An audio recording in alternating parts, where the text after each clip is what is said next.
अस्सलामुअलैकुम। तो इस वीडियो से हम लोग अपने प्रोबेबिलिटी के लेक्चर्स को स्टार्ट कर रहे हैं। ये हमारे पास पहली वीडियो है और इसके अंदर जितनी भी बेसिक्स होंगे उसको हम लोग डिस्कस कर रहे होंगे। सबसे पहले अगर हम प्रोबेबिलिटी के टर्म का मतलब समझें, प्रोबेबिलिटी का मतलब क्या है। प्रोबेबिलिटी का मतलब ये है कि मैं एक गैस लगा रही हूँ, एक अंदाज़ा लगा रही हूँ कि किसी भी चीज़ के होने का कितना ज़्यादा चांस है।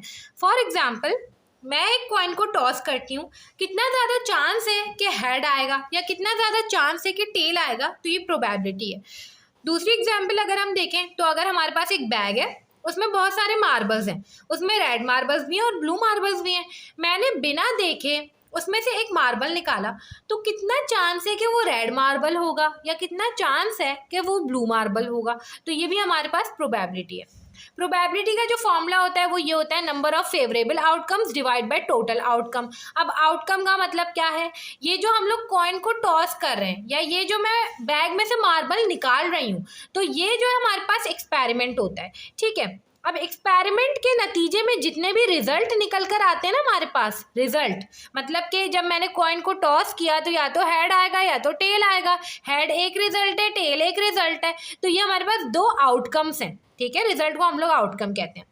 अब फॉर एग्जाम्पल मेरे पास एक बैग था, उसमें मार्बल थे, तो रेड मार्बल जो है वो 5 है और ब्लू मार्बल जो है वो 10 है। ठीक है, अब मैं प्रोबेबिलिटी निकालना चाह रही हूँ रेड मार्बल्स की। ठीक है, मतलब कि जब मैं उसमें से मार्बल उठाऊँ तो कितना चांस है कि वो रेड मार्बल होगा।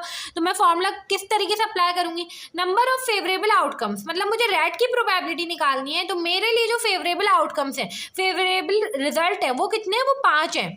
मतलब इन 5 में से जब मैं कोई मार्बल सेलेक्ट करूंगी जब ही रेड आएगा ना, तो 5 फेवरेबल आउटकम्स हैं। और टोटल आउटकम मतलब कि जब मैं उसमें से मार्बल निकालूंगी तो टोटल कितने रिजल्ट आ सकते हैं, उन 15 में से कोई भी आ सकता है। टोटल 15 मार्बल है और उस 15 मार्बल में से कोई भी रिजल्ट निकल के आ सकता है, तो वो 15 जो है वो टोटल आउटकम है। 5 1 5, 5 3 15, 1/3। अब ये जो प्रोबेबिलिटी निकल के आई है ये रेड की निकल के आई है। मतलब क्या है, मतलब ये है कि हर 3 मार्बल में से एक मार्बल रेड होगा। मतलब मैंने 1 दफ़ा उठाया, 2 दफ़ा उठाया, 3 दफ़ा उठाया, तो उन 3 में से एक रेड होगा। ये रेड की प्रोबेबिलिटी है। ठीक है, अब देखिए कुछ टर्म्स हैं जिसको हमें समझना ज़रूरी है। सबसे पहले सैंपल स्पेस। जब भी हम लोग कोई एक्सपेरिमेंट करते हैं तो उसमें से जितने आउटकम्स आ सकते हैं, जितने पॉसिबल रिजल्ट होते हैं, उनका एक सेट बना दिया जाए अगर, ठीक है, तो उसे हम लोग कह रहे होते हैं सैंपल स्पेस। फॉर एग्जाम्पल, मैंने एक कॉइन को टॉस किया, अब या तो हेड आ सकता है या तो टेल आ सकता है, मतलब यही दो रिजल्ट है, यही दो आउटकम है। तो मैं इसका एक सेट बना दूं H, T। ठीक है, तो ये मेरे पास सैंपल स्पेस है। ठीक है, अब सैंपल स्पेस को हम लोग एस से रिप्रेजेंट करते हैं और आप लोगों से क्वेश्चंस में पूछा जाएगा कि भाई ये चीज़ें हो रही हैं, आप बताएं इसके कितने पॉसिबल आउटकम है या इसका सैंपल स्पेस लिख के बताएं, तो ये आपके पास सैंपल स्पेस हो गया। अब दूसरी चीज़ आपके पास क्या है, सैंपल पॉइंट्स। ये जो आपके पास सैंपल स्पेस होता है, ये जो सेट होता है, इसका जो हर आउटकम होता है, हर रिजल्ट होता है, इसे आप लोग कहते हैं सैंपल पॉइंट। इसके बहुत सारे नाम होते हैं, सैंपल पॉइंट भी कहते हैं इसे, आप लोग एलिमेंट भी कह सकते हैं इसे, आप लोग रिजल्ट भी कह सकते हैं, आइटम भी कह सकते हैं, और इसे आप लोग कह सकते हैं मेंबर ऑफ सैंपल स्पेस भी। ठीक है, अभी ये तो सुनने में बहुत आसान लग रहा है कि आपने कॉइन को टॉस किया, हेड आएगा, टेल आएगा, या आपके पास 2 सैंपल स्पेस हो गए, मगर इसके जो क्वेश्चंस होते हैं वो थोड़े से डिफिकल्ट होते हैं। उसमें आपको चीज़ें अप्लाई करनी पड़ती हैं कि टोटल कितने रिजल्ट आने वाले हैं। अभी इसमें हमने प्रोबेबिलिटी की कोई बात नहीं की, इसमें बस ये बता रहे हैं हम लोग कि रिजल्ट कितने आने वाले हैं, उस रिजल्ट के चांसेस की तो हमने बात ही नहीं की। ठीक है, अब हम क्वेश्चन देख लेते हैं ताकि हमें मजीद चीज़ें जो है वो सही से समझ आ जाए। अब देखिए आपके पास ये क्वेश्चन मौजूद है। अभी हमने आउटकम्स की बात की, हमने सैंपल स्पेस की बात की, अभी तक तो हमने ये बात की कि भाई एक कॉइन को टॉस करेंगे या तो हेड आएगा या तो टेल आएगा, बस 2 एलिमेंट्स से ये सैंपल स्पेस के, ये तो बहुत ही आसान बात थी। मगर जब फॉर एग्जाम्पल हमारे पास कोई मुश्किल एक्सपेरिमेंट हो रहा है तो कितने रिजल्ट आ सकते हैं, तो इसके लिए हम ये क्वेश्चन देखते हैं।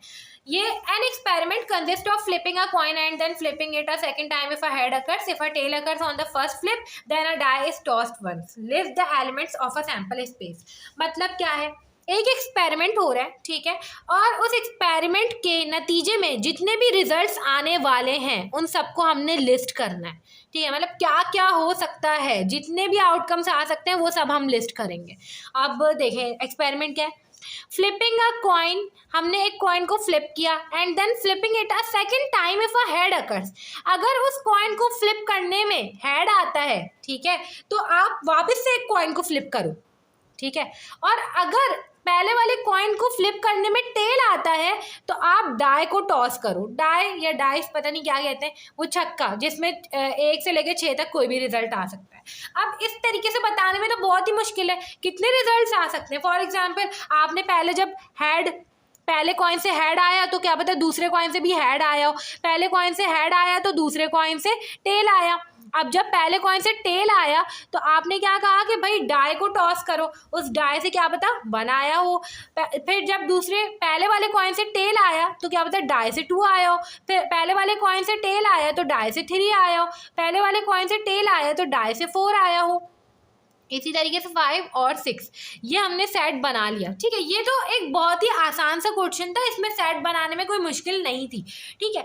मगर जहाँ पे मुश्किल मुश्किल चीज़ें आ जाती हैं तो वहाँ पर हम लोग ट्री डायग्राम का यूज़ करते हैं, और हमेशा ट्री डायग्राम का ही यूज़ करना चाहिए, इससे हम लोग सही आउटकम्स बता सकते हैं, ठीक है। अब ट्री डायग्राम क्या है, फर्स्ट आउटकम, ठीक है, और सेकेंड आउटकम,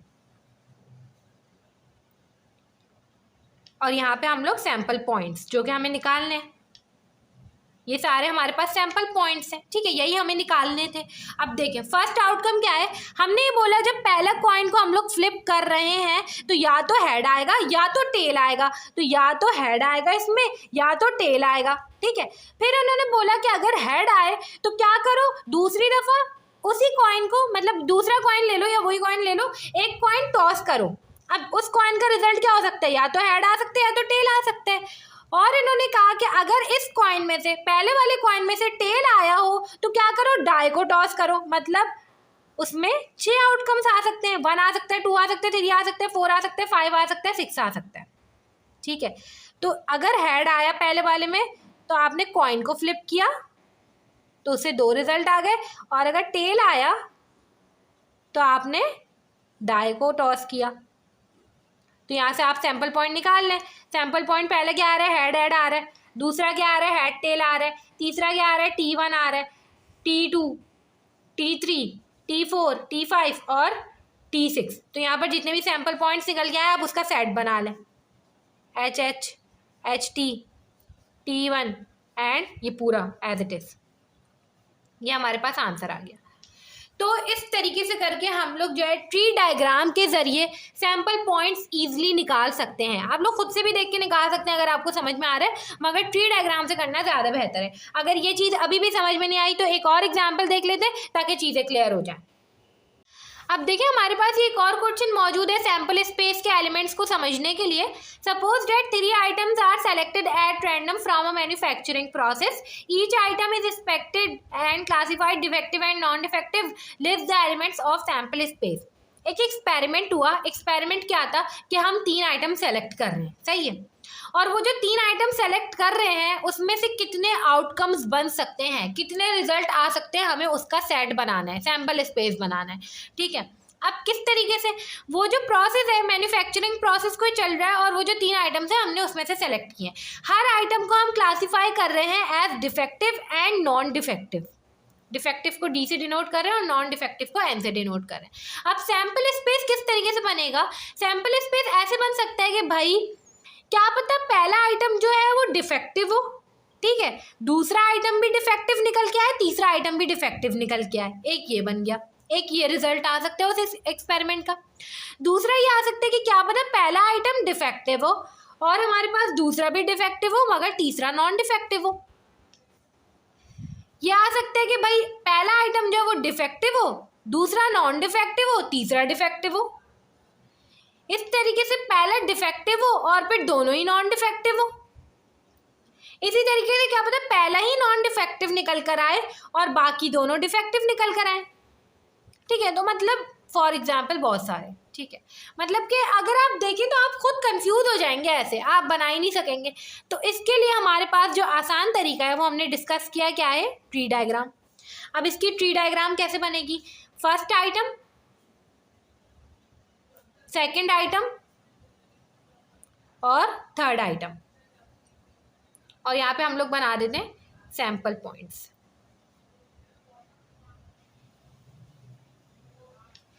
पहला आइटम जब हम निकालेंगे तो क्या पता वो डिफेक्टिव हो या नॉन डिफेक्टिव हो, यही दो रिजल्ट हो सकते हैं ना पहले आइटम के।